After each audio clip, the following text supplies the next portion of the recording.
Hello hello guys, welcome back to our channel expert by Rahul. तो supreme God empire के पिछले episode पर हमने देखा था मुयान के साथ नहाने के लिए उसके दो गार्ड्स आ गई थी। फिर उन दोनों ने मिलकर मुयान को काफी प्यार से नहलाया था। फिर मुयान के क्लास के अंदर मुयान को ये पता चला था उसके तीनों स्टूडेंट्स की लेवल अपग्रेड नहीं हो रही है। अब आगे तो नेक्स्ट एपिसोड की स्टार्टिंग में हम देखते हैं मुयान एक स्टूडेंट के पास आकर कहता है, गैंग सिन्यू, वो तुम ही थे ना जिसने सबसे जोर से चिल्लाकर कहा था मैं ये कर सकता हूँ। तो अब क्या हुआ, क्या तुम अभी शर्म से पीछे हटने वाले हो? ये कहकर मुयान उसके सर पे एक फटका मारता है। तभी एक स्टूडेंट कहता है, टीचर मैंने उस लिक्विड को पिया था, पर उसे पीने के बाद मुझे ऐसा लगा था मेरी बॉडी बहुत जल्दी जल्दी वार्म हो रही है। तो बताइए सर, मैं अभी क्या करूँ? मुझे कुछ भी समझ नहीं आ रहा है। ये सुनकर मुयान अपने तीनों स्टूडेंट्स को कुछ पिल्स खाने के लिए देता है और उनसे कहता है, इन पिल्स को तुम सभी अभी खाओ। मैं ये देखना चाहता हूँ तुम मेरे सामने कितने पिल्स खा सकते हो। अब सभी स्टूडेंट्स उस पिल को खा लेते हैं और अपनी लेवल को अपग्रेड करने की कोशिश करते हैं, पर उनके ऊपर उस पिल का कोई भी असर नहीं होता। ये देखकर मुयान उनसे कहता है, फिर से फेल हो गए, कोई बात नहीं। ये कहकर मुयान उन्हें और भी पिल्स खाने के लिए देता है और उनसे कहता है, अब इसे ट्राई करो। मेरे पास तुम लोगों को देने के लिए बहुत सारी पिल्स है, इसीलिए तुम लोग जितना चाहे खा सकते हो, पर मैं ये देखना चाहता हूँ आखिर तुम लोगों की लेवल अपग्रेड क्यों नहीं हो रही है। अब ये सुनकर वो तीनों स्टूडेंट्स उस पिल को दोबारा खा लेते हैं। अब मुयान ऐसे ही करते करते अपने स्टूडेंट्स को लगातार पिल खिलाने लगता है, जो देखकर वहाँ पर बैठे हुए सभी स्टूडेंट्स काफी हैरान हो जाते हैं। अब मुयान उनके इस प्रॉब्लम को देखकर कुछ सोचते हुए कहता है, तुम तीनों अभी इस क्लासरूम के अंदर रुको और बाकी स्टूडेंट्स प्रैक्टिस करने के लिए एक अच्छी सी जगह को ढूंढो, फिर वहाँ पर प्रैक्टिस करो और देखो तुम अपने 7 स्पिरिचुअल एपिचर के पावर को कितने बेहतर तरीके से यूज कर पा रहे हो। अब ये सुनकर सभी स्टूडेंट्स वहाँ से प्रैक्टिस करने के लिए चले जाते हैं। अब उन सभी स्टूडेंट्स के चले जाने के बाद मुयान अपने तीनों स्टूडेंट्स को देखकर कुछ सोचने लगता है। फिर थोड़ी देर बाद कुछ पावरफुल बुक्स को बाहर निकालता है और उनसे कहता है, ये मार्शल आर्ट्स की बुक्स है, ये तुम्हें इस मेनलैंड पे फेमस करने के लिए इनफ है और ये बुक्स तुम्हें बड़े ही आसानी से सुप्रीम पावर हासिल करने में मदद करेंगी, इसीलिए तुम सभी इस बुक को लेकर अच्छी तरीके से प्रैक्टिस करना। अब इस बात को सुनकर गैंग सिन्यू कहता है, ही teacher relax, take it easy, आप बिल्कुल भी फिक्र मत कीजिए, हम कभी भी आपके रेपुटेशन को झुकने नहीं देंगे। एक कहकर मुयान के सभी स्टूडेंट्स उस बुक को ले लेते हैं। फिर सीन शिफ्ट होता है और हमें बैटल एरिना के अंदर मुयान के तीनों स्टूडेंट्स को दिखाया जाता है, जहां वो सभी एक दूसरे के साथ फाइट करके अपने लेवल को अपग्रेड करने की कोशिश करते हैं। अब हम उन दोनों स्टूडेंट्स को देखते हैं जो एक दूसरे के साथ बहुत ही बेहतरीन तरीके से फाइट कर रहे थे और इस तरह से फाइट की प्रैक्टिस करने की वजह से उन दोनों के बॉडी से काफी हाई लेवल की स्पिरिट एनर्जी बाहर निकल रही थी। और वहीं दूसरी तरफ हम हुआंगमुजी को देखते हैं जो फाइट करने के बाद कल्टीवेशन प्रैक्टिस करके अपने लेवल को अपग्रेड करने की कोशिश करता है। अब उन सभी स्टूडेंट्स की इतनी कड़ी मेहनत को देखकर मुयान काफी ज्यादा खुश होता है।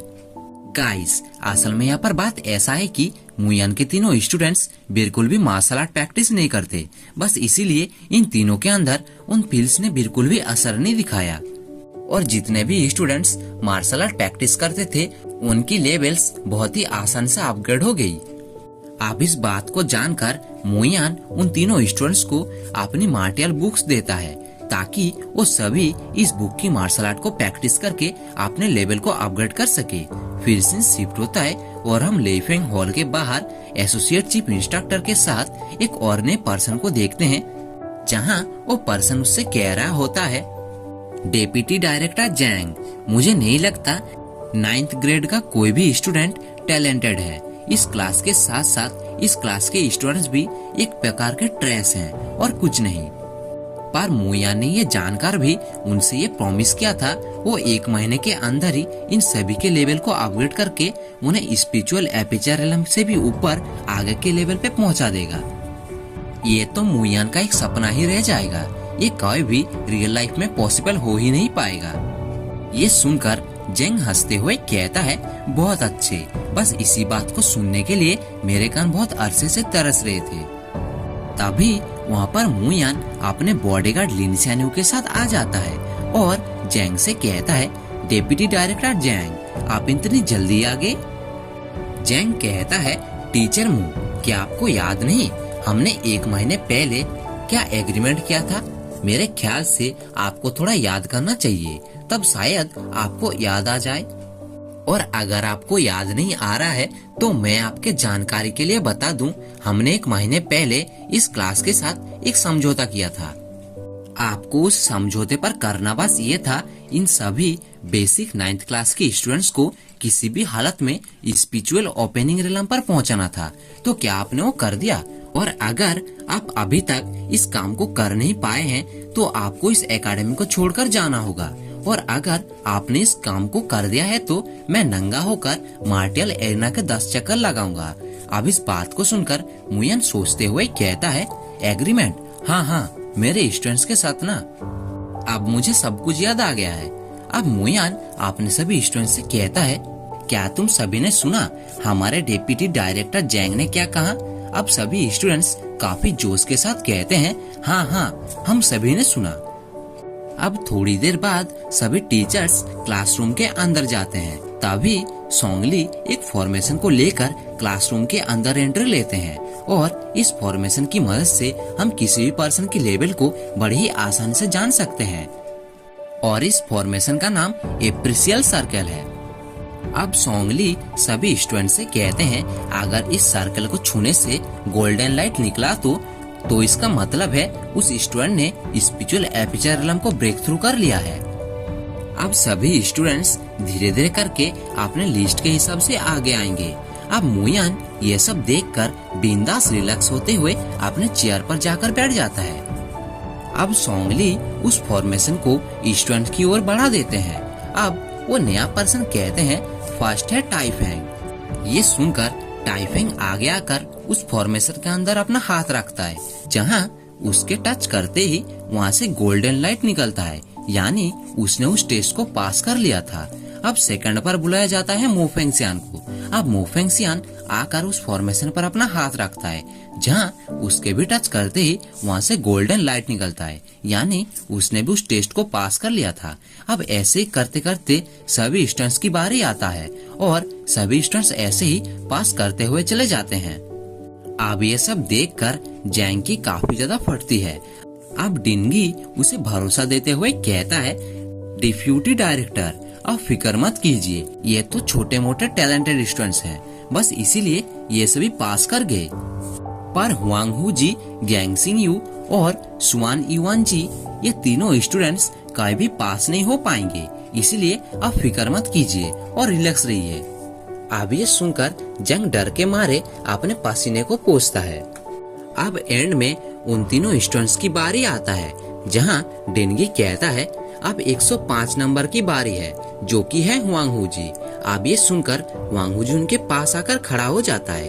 अब उसे देखकर डिंगी कहता है, हुआंगहू जी, तुम क्या सोचते हो, तुम्हारा जैसा एक useless stress spiritual aperture realm पर पहुंच सकता है? तो ये तुम्हारी गलतफहमी है, तुम इस तरह के सपने देखना छोड़ दो। अब हुआंगहू जी ये सुनकर उस फॉर्मेशन के अंदर अपना हाथ रखता है, जहाँ हम देखते हैं उसके छूने से उस फॉर्मेशन से गोल्डन लाइट निकलता है, यानी वो उस टेस्ट पर पास हो चुका था।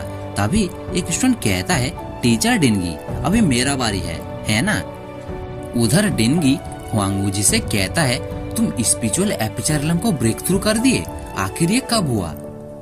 अब गैंगसिन्यू आकर डिंगी से कहता है, टीचर डिंगी, अगर आपके पास टाइम है तो आप टीचर मुँह से कुछ सीखिए। ये कहकर वो अपने स्पिरिचुअल एनर्जी को टेस्ट करता है, जहाँ हम देखते हैं उसके भी छूने से उस फॉर्मेशन से गोल्डन लाइट निकलता है, यानी उसने भी स्पिरिचुअल एपिचर रिलम को ब्रेक थ्रू कर दिया था। तभी मुयान का थर्ड स्टूडेंट आता है और उनसे कहता है, अभी मेरा बारी है, लास्ट नंबर मेरा है। टीचर डिंगी, क्या आपको पता है, टीचर मू ने मुझे जल्द से जल्द आर्थ स्पिरिट रिलम के 3rd रैंक पर जाने के लिए कहा है, बस इसलिए मैं बहुत ज्यादा मेहनत करता हूँ। ये कहकर वो उस फॉर्मेशन के अंदर अपना हाथ रखता है, जहां उसके भी छूने से उस फॉर्मेशन के अंदर से गोल्डन लाइट निकलता है, यानी वो भी उस टेस्ट पर पास हो गया था। अब सोंगली कहते हैं, कॉन्ग्रेचुलेशंस 9th क्लास, तुम सभी ने इस टेस्ट को पास कर लिया है और अभी 9th क्लास का असाइनमेंट कंप्लीट हो चुका है। इसीलिए आज से 9th beginner class intermediate 9th grade class बन चुका है। अब इस बात को सुनकर सभी स्टूडेंट्स काफी ज्यादा खुश होते हैं और जोर जोर से चिल्लाने लगते हैं। अब हम मुयान को देखते हैं, जो जैंग की ओर काफी घूर घूर कर देख रहा था और वहीं पर ही जैंग की हालत फट के 64 हो गई थी और अब तो उसका नंगा होना पक्का था। तो देखेंगे इसके नेक्स्ट एपिसोड में आखिर मुयान जैंग को नंगा करके किस तरह से पूरे एरिना के अंदर दौड़ाता है। तो मिलते हैं इसके नेक्स्ट एपिसोड पर, तब तक के लिए टाटा बाय बाय।